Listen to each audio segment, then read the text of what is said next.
Hola, teman-teman penikmat film. Lo sadar nggak, horor Indonesia tuh kebanyakan main di ranah mistis, setan, klinik, pesugihan, perjanjian iblis. Tapi kali ini ada yang agak nekat. Film ini ngangkat topik yang jarang banget disentuh di perfilman kita, sekte kanibalisme. Dan anjir, bahkan judulnya aja udah bikin mikir. Labinak.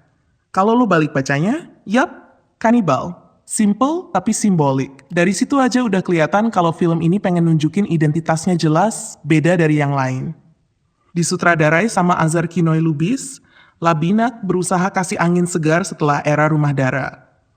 Bukan lagi soal hantu-hantu, tapi lebih ke psychological thriller plus body horror. Ceritanya ngikutin keluarga kaya raya yang menyimpan rahasia kelam, tradisi kanibalisme turun-temurun yang dibungkus dengan vibe sekte. Dari awal sampai pertengahan, gue lumayan terhanyut. Misterinya dibangun cukup rapi, terornya efektif, bahkan ada momen psikologis yang niat banget nunjukin rasa takut karakter-karakternya. Ditambah dengan practical gore yang, ya untuk ukuran film Indo, lumayan bikin ngilu. Kayak potongan daging, darah, sampai close-up adegan anjing, cukup bikin mual, tapi nggak kelewatan. Hal yang paling gue apresiasi pertama, film ini berani keluar jalur. Konsep keluarga kanibal sebagai pusat cerita itu fresh banget. Udah saatnya horor lokal nggak melulu serta nangkring di pojokan. Kedua, secara teknis lumayan niat. Set mewah, editing rapi, sound design di beberapa adegan horor berhasil bikin tensi naik. Akting Raihanun juga stand out banget. Bener-bener jadi pusat gravitasi cerita. Chemistry cast lain lumayan oke, walau masih ada yang kerasa tempelan. Dan jangan salah, jump scare-nya nggak template. Build up-nya lumayan unik. Ada beberapa yang benar-benar bikin gua kaget, beda dari jump scare murahan yang biasanya udah bisa ditebak. Oh iya, gua juga nggak bisa nggak ngakak pas ada cameo mengejutkan.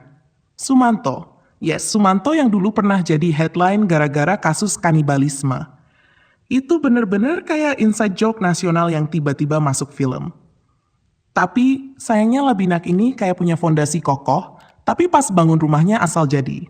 Paruh awal oke, tapi makin ke tengah sampai ending, filmnya goyah. Pacing jadi aneh, tensi yang udah dibangun pelan-pelan malah runtuh.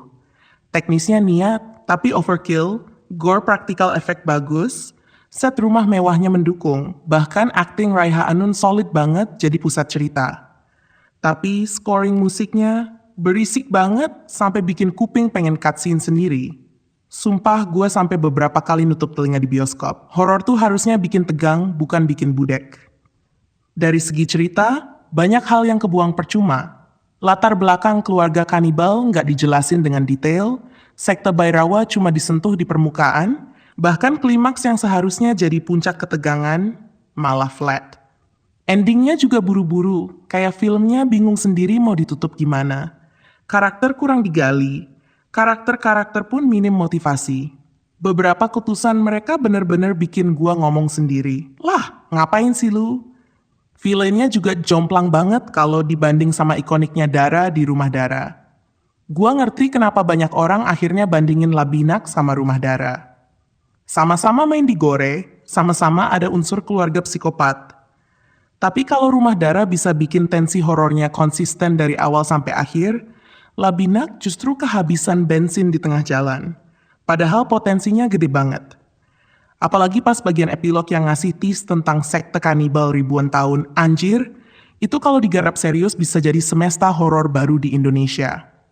Spin-off atau prequel yang ngulik sejarah sekte Bairawa pasti bakal lebih mind-blowing daripada sekadar cerita keluarga kaya raya aneh. Tapi gua tetap salut karena film ini berani beda, keluar dari zona nyaman horor lokal. Practical gore oke, acting Raiha Anun mantap, dan idenya fresh banget. Walau eksekusinya banyak cacat, Labinak tetap worth ditonton buat lo yang pengen lihat horor lokal berani main di area kanibalisme. Bahkan ada cameo mind-blowing. Sumanto ya, Sumanto kanibal asli. Tapi sayangnya, film ini jatuh di storytelling. Jadi kalau lo bosen sama horor lokal yang isinya setan seram klinik, Labinak masih worth buat ditonton. Setidaknya buat ngerasain vibe sekte kanibal yang jarang banget ada di film kita. Sekarang gue lempar ke lo. Menurut lo, horor Indonesia tuh harusnya tetap main di mistis? Atau mulai berani keluar jalur kayak Labinak ini? Drop jawaban lo di komentar. Gue pengen tahu insight lo semua. Jangan lupa like, share, dan subscribe biar gue makin semangat ngebahas film-film aneh tapi seru kayak gini. Sampai ketemu di review berikutnya, teman-teman. Bye-bye, Cinephile.